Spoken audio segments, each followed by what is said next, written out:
মুড়ি মচমচে করার টেকনিক, যখন মুড়িগুলো একটু ড্যাম হয়ে যায় তখন এরকম 2-3 মিনিট অল্প আছে ভেজে নিলে কিন্তু আবার আগের মতো মচমচে হয়ে যায়।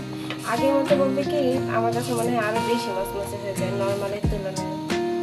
অল্প আছে কিছুক্ষণ ভেজে ঠান্ডা করে নিতে হবে, তাহলে একদম পুরোপুরি মচমচে হয়ে যাবে। কিন্তু আঁচটা অল্প রাখতে হবে।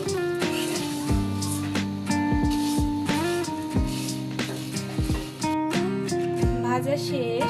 এখন কিন্তু মুড়ি অতটা মচমচে হবে না, মোটামুটি থাকবে।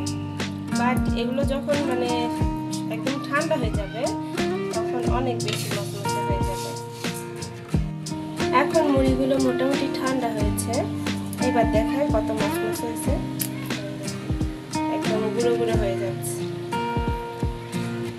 তো যাদের মুড়ি অনেক ড্যাম হয়ে যায় তারা কিন্তু এই টেকনিকটা ফলো করতে